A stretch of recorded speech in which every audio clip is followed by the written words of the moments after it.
President and DepEd Secretary na si Sara Duterte abay mukhang natamaan dito sa maaanghang na binitawang banat ni Ramon Tulfo.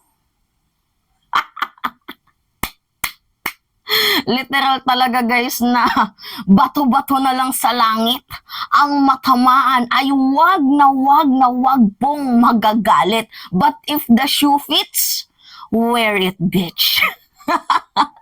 So ngayon guys, ito yung banat kasi ni Ramon Tulfo.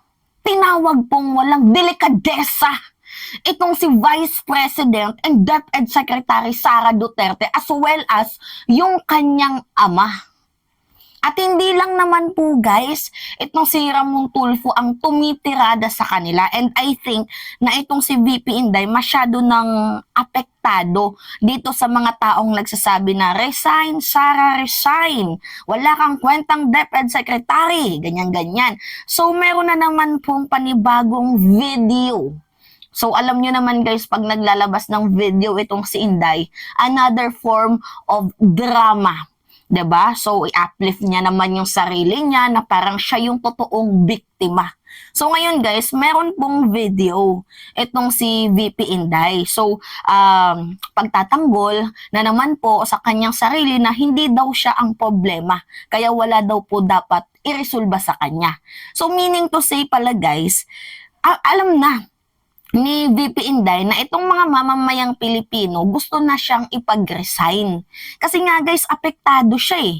'Di ba? Lalo pat itong si Franz Castro, 'di ba? Isa din po talaga sa literal na inatake itong si VP Inday kasi 'di ba sabi ba naman niya na masamang ehemplo ang ating DepEd Secretary. So nasabi niya guys na masamang ehemplo ang ating DepEd Secretary. Meron naman kasi siyang reasonable, talagang accepted reasons kung bakit niya nasabi yun. Dahil unang-una, if you are a DepEd Secretary and syempre you are a Vice President, supposedly dapat sana, lalo pat sabi niya, rape victim survivor siya, na dapat sana yung kanyang simpatya dito sa mga allegedly rape.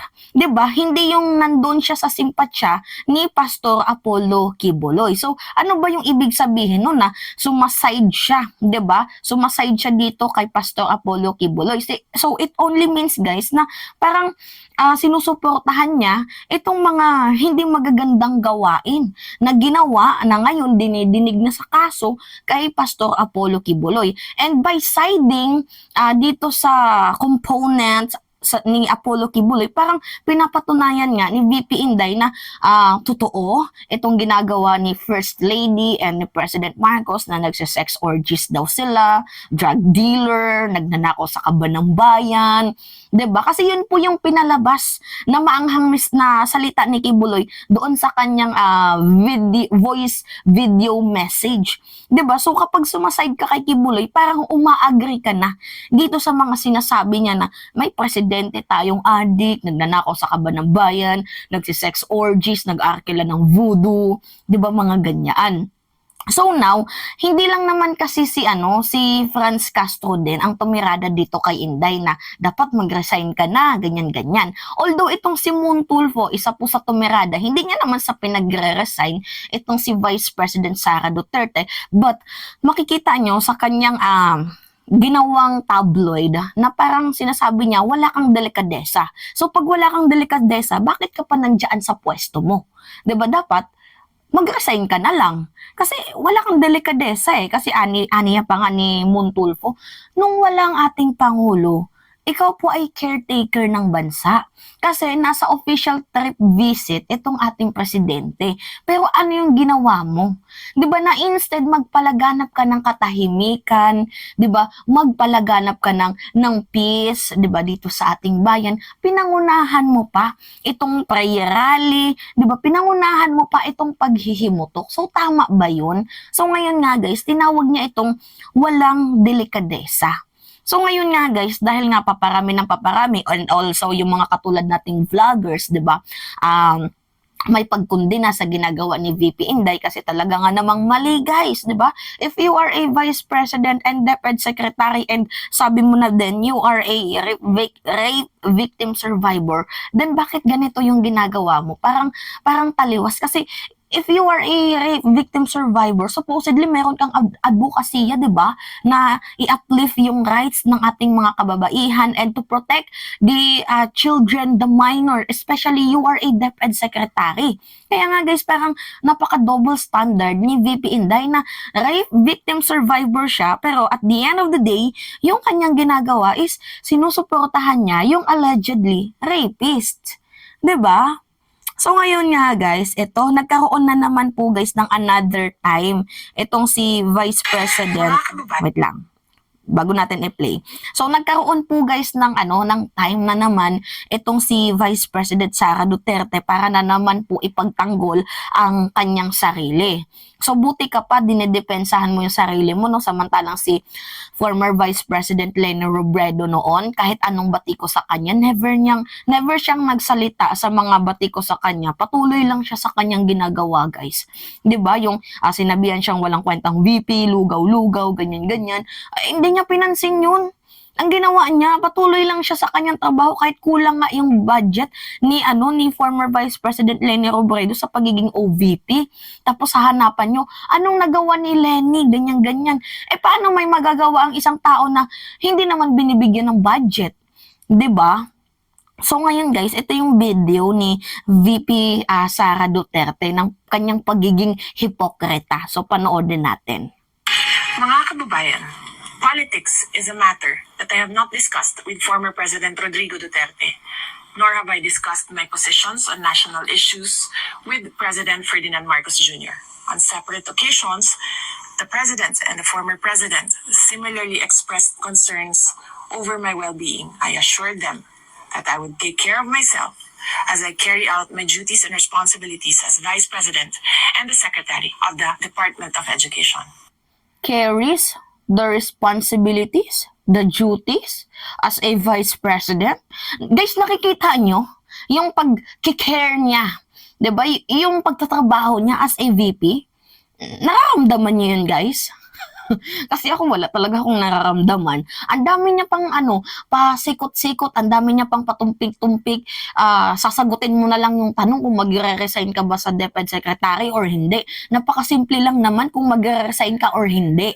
Sagutin mo na lang yung tanong ng mamamayang Pilipino, hindi yung I will take care the responsibility of Vice President as I take care myself. Ganyan-ganyan ka pa.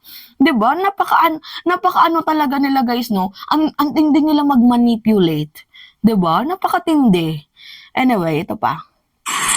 It is clear that both men are blessed with the heart to respect the will of a woman. Both leaders. Si President Marcos lang yung may respeto sa kababaihan, yung tatay mo wala. Dahil unang-una, yung sabi niya doon sa isang Australiana na napatay doon sa Davao, yung ginagangbang, sabi niya, ano ba kayo, dapat mayor yung mauna. 'Di ba? So nasaan yung respeto doon sa mga kababaihan? 'Di ba? Nakakaloka. Tapos ipagtatanggol mo pa yung tatay mo na ako nga rape victim survivor pero I'm not offended sa kanyang joke. 'Di ba? Ganyan-ganyan ka pa. Nakakaloka. Kasi President Marcos lang yung may respeto sa babae, yung tatay mo wala. Gets? Okay. Are also gifted with the wisdom to know that I am not a problem and I do not need to be solved. Yan guys, 'di ba? I am not a problem and I don't need to be solved. So nabanggit niya yan kasi nga madami ng mamamayang Pilipino and parang feeling ko admittance na to na alam niya yung mga mamamayang Pilipino galit na sa kanya. So 'di ba ang sigaw ng taong bayan, resign Sara Duterte, wala kang kwenta bilang DepEd Secretary, 'di ba? So pinagre-resign na siya ng taong bayan. So yun na nga guys. Ginawa niya tong video na to, syempre para i-defense yung kanyang sarili. Nasasabihin niya, I am not the problem anymore and I don't need to solve that because in the first place, I am not the problem. Diba? Dapat pag mga ganito, nagre-resign na lang, no? O isa pa, madagdag natin. Tingnan nyo ha. napaka-double standard talaga ng bansang Pilipinas. Mayroong isang teacher, TikTok viral, 'di ba? Na kung saan pinapagalitan niya yung mga estudyante at minamaliit niya. Although sa akin naman, wala namang problema doon kasi kami nga nung 2005, grade 2, pinupukpok pa nga yung kamay namin tapos kinukurot kami sa tenga, 'di ba? Kasi hindi kami nakikinig. So may mga teacher talaga guys na although hindi natin pwedeng i-generalize kasi may mga teacher na mabait naman pero pag napupuno iba na talaga yung kinahantungan at may mga teacher talaga na medyo talaga 'di ba yung mainit.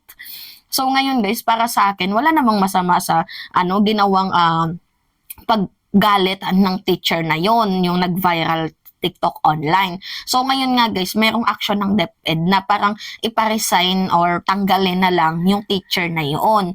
So anyway, yung mga estudyante ngayon parang masyado ng butthurt. Alam nyo yun, yung konting kibot lang nasasaktan agad kasi nasa demokrasiya, may tulfo, 'di ba? So parang kawawa yung mga ibang teacher natin. Samantalang yun na nga guys, pinagre-resign nila. Samantalang itong si Vice President Sara Duterte na sumusuporta sa allegedly criminal, tingnan nyo guys, up to this moment, still strong and standing pa din siya sa kanyang kakapalan ng muka. Hindi pinagre-resign ng mga kaalyado niya na samantalang masama naman po ang pagsuporta sa allegedly criminal. 'Di ba? In the Women's Month, and sinabi niya pa na rape victim survivor siya. So, napaka-double standard nun. 'Di ba? Nakakaloka. Dapat itong munang DepEd secretary yung maunang mag-resign bago nila patanggalin sa pwesto yung teacher na nagalit doon sa kanyang mga estudyante. Although hindi natin kinukundina yung kanyang masamang mga binitawang salita, maaanghang na salita sa mga estudyante niya. But kung nyo guys, kung iisipin nyo lang, sila po yung pangalawang nanay ng mga estudyante dahil lagi po silang nasa eskwelahan, 8 hours po silang nasa school. So dapat sana, although hindi po maganda yung ginagawa, pero hindi naman po pwedeng i-justify na dapat ipa-resign na lang siya dahil sa video na yun. 'Di ba? Kasi deserve din naman talaga ng estudyante na masampal ng kahit katiting na katotohanan.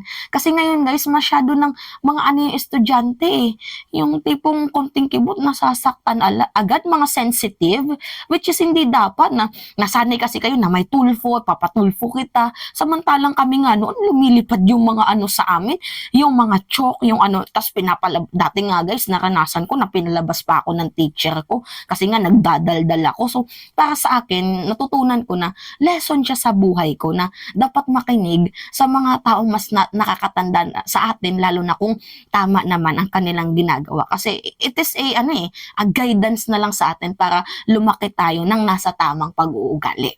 So anyway, 'di ba kung pinagre-resign nyo yung teacher na nag-viral na yun, bakit yung DepEd secretary natin hindi na sumusuporta sa allegedly criminal? So saan yung sentido común nyo doon?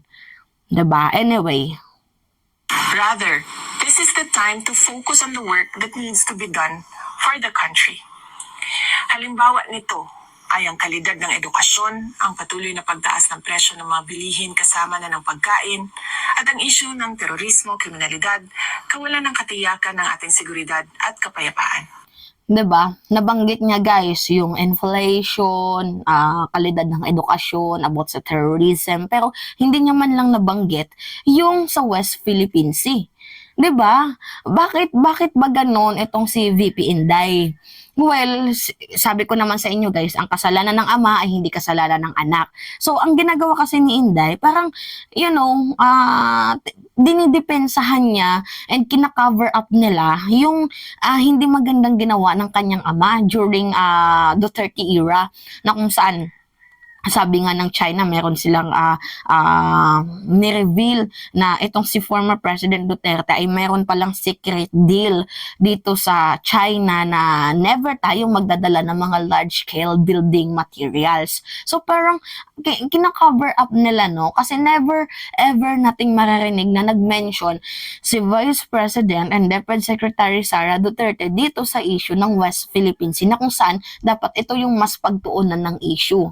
Although yung Chacha dapat din pagtuunan ng issue, pero yung issue ng Chacha medyo ano na siya, kumbaga sa kandila pudpud na. Pero yung sa West Philippine Sea kasi masyado nang lumalaganap talaga yung bullying sa atin, lalo pat ngayon magtatayo sana ng structural base doon ng ating presidente, aayusin yung BRP Sierra Madre. Hirap na hirap tayong mapaayos yung BRP Sierra Madre, hirap na hirap tayong magtayo ng structural base dahil nga wina-water cannon tayo, binabangga yung mga BFAR and Coast Guard vessels natin, Philippine Coast Guard vessels natin. Yun pala, may reason din sila. Kaya nila tayo binabangga. It is that because itong si former President Duterte ay mayroon pong sinumpaan dito sa China. Ano yung sinumpaan niya? Na never ever tayong magdadala ng mga large scale building material. 'Di ba? Para magtayo ng structural base doon sa China. Magre-resupply lang tayo ng foods, water, etc. Pero yung mga building materials to reinforce the BRP Sierra Madre and to create a structural base dyan sa sa Ayungin Shoal, bawal. Kasi nga, yun po yung sinumpaan ni Digong. And isa lang dapat daw po ang pumasok doon sa BRP Sierra Madre na mag-resupply. Wala tayong magagawa kasi ito yung ng ating Pangulo, political will niya, na ang atin ay atin. 'Di ba? So ngayon, hirap na hirap akayin ni President Marcos yung sariling atin. It is that because itong si former President Duterte ay mayroon palang ginawang betrayal of public trust kung tawagin. 'Di ba? Na parang ibinenta na tayo. Hindi naman sa totally binenta, pero parang ganun na nga 'Di ba? Kasi meron silang agreement. Mutual understanding. Anyway, ito pa. As a Mindanaoan, I am a witness to how violence spawned poverty, lack of livelihood, internal displacements, and inequitable access to education opportunities for our children and the youth, which ultimately made the violence of radicalism more appealing to them. Nitong nakaraan lang ay nasaksihan natin ang pagdadalamhati ng naulilang pamilya ni Corporal Cazalde Espartero, Private First Class Carl Aranya, Private Jesse James Corpus, at Private Marvin Dumaging. The death of 4 soldiers in an ambush in Maguindanao del Sur points us to the painful truth that terrorism remains a fundamental problem that requires our collective action as a nation. Lumaban tayo kontra terorismo. Guys, wala naman po talagang masama if we are fighting for the justice dito sa sa mga ginawa ng terrorista. Although agree ako doon, pero eto kasi guys, if you will read between the line, bakit nga ba sumasali yung mga taong yun doon sa terrorist group? Unang-una, kawalan ng hustisya. Poverty, 'di ba? So bakit nga may poverty? Because of corruption. So that yung mga taong yan na hindi naman dapat sumali, napapasali na lang kasi nga gusto nilang mag-aklas, gusto nilang magkaroon ng boses. Sila laban dito sa gobyerno na puro lang kayo corrupt, ganyan-ganyan. Kaya nga sila nagkukulik ng mga revolutionary taxes, 'di ba? Pero sa akin, hindi naman tama 'yon. Pero yung side din kasi nila guys, if you will try to read between the lines, meron silang hugot kung bakit sila sumasali sa ganoon. Unang-una na dito is yung kawalan ng edukasyon, kagaya nga ng sabi ni Inday. Kahirapan, kawalan ng trabaho. So bakit nga ba walang trabaho? Bakit wala nga bang sapat na kalidad ng edukasyon? Dahil nga sa korupsyon. Kagaya ng issue doon sa Transpac issue na unsettled payment. So paano magagamit ng mga estudyante yung mga libro na yan, yung mga class materials na yan, education materials na yan, kung nandoon lang sa Transpac, nandoon lang sila nakatago at hindi binibigyan ng resolba ng ating DepEd Secretary na supposedly dapat gawin mo yung part mo na I am the second highest position level in the Philippine country. I am elected as a Vice President. Pag sinabi ko gawin nyo yan, para naman to sa ating mga estudyante, is-settled niyan dahil kung hindi, may kalalagyan kayo. Dapat diba ganun? Kaso, ang nangyari kasi dito, due to corruption and due to sabwat-sabwatan, kaya nga hindi na settled yung issue doon sa Transpac. So, nawawalan ng kalidad ng edukasyon natin, diba? Leading to, yan na nga, sumasali sila sa mga armadong grupo, sa pagiging komunista. It is that because, ang may problema dito, yung gobyerno.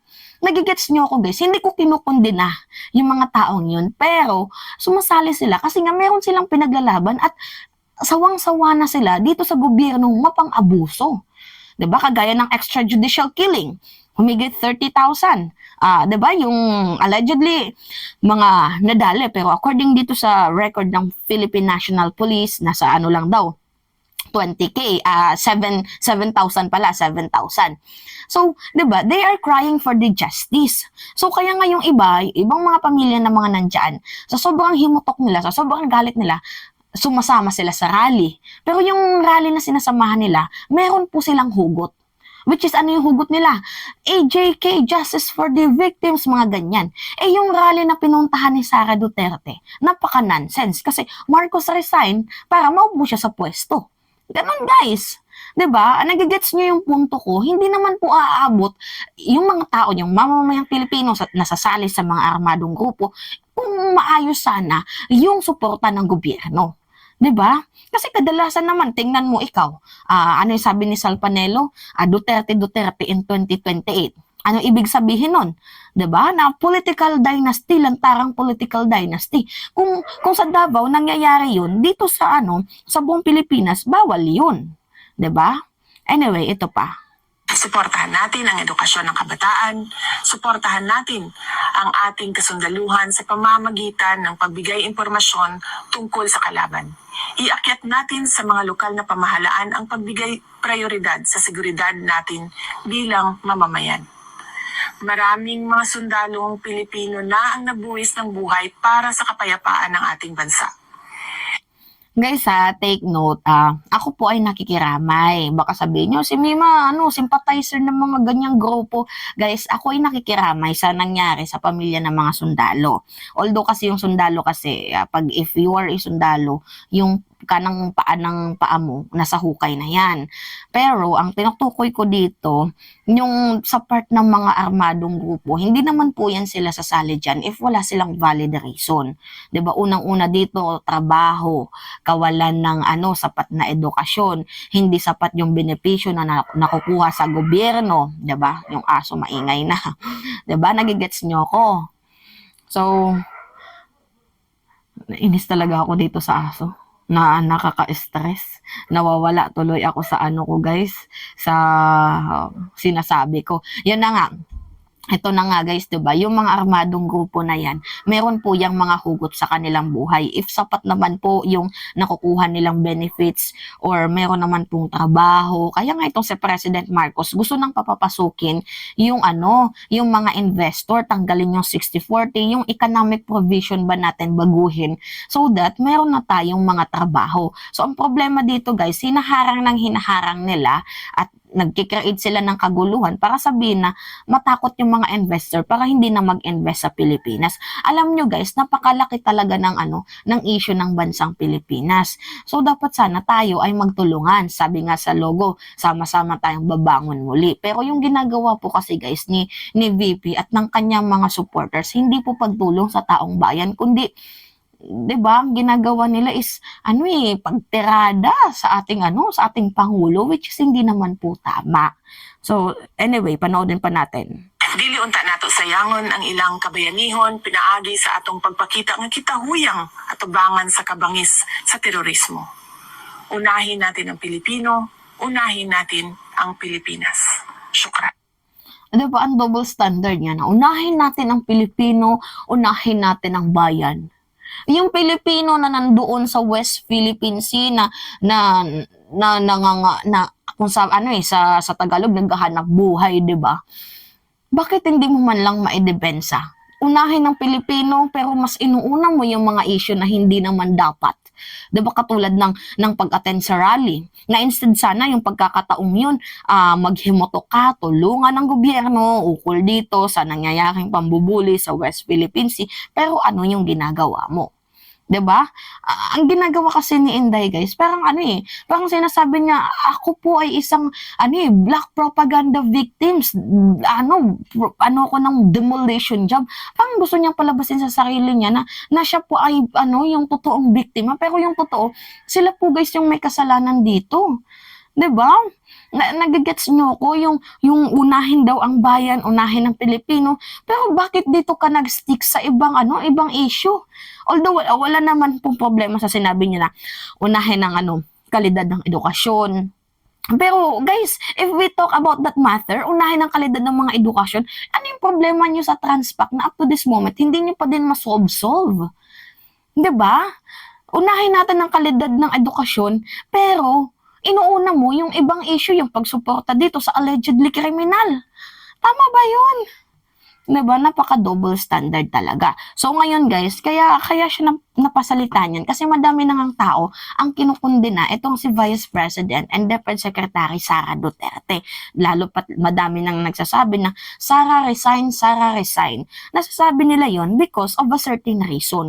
Una dito, you are Vice President pero yung ginagawa mo is parang hindi ka Vice President. 'Di ba? Parang isang parang katulad, wala ka na din pinagkaiba kila Franz Castro na puro lang rally kahit tama naman ang ginagawa ng administrasyon.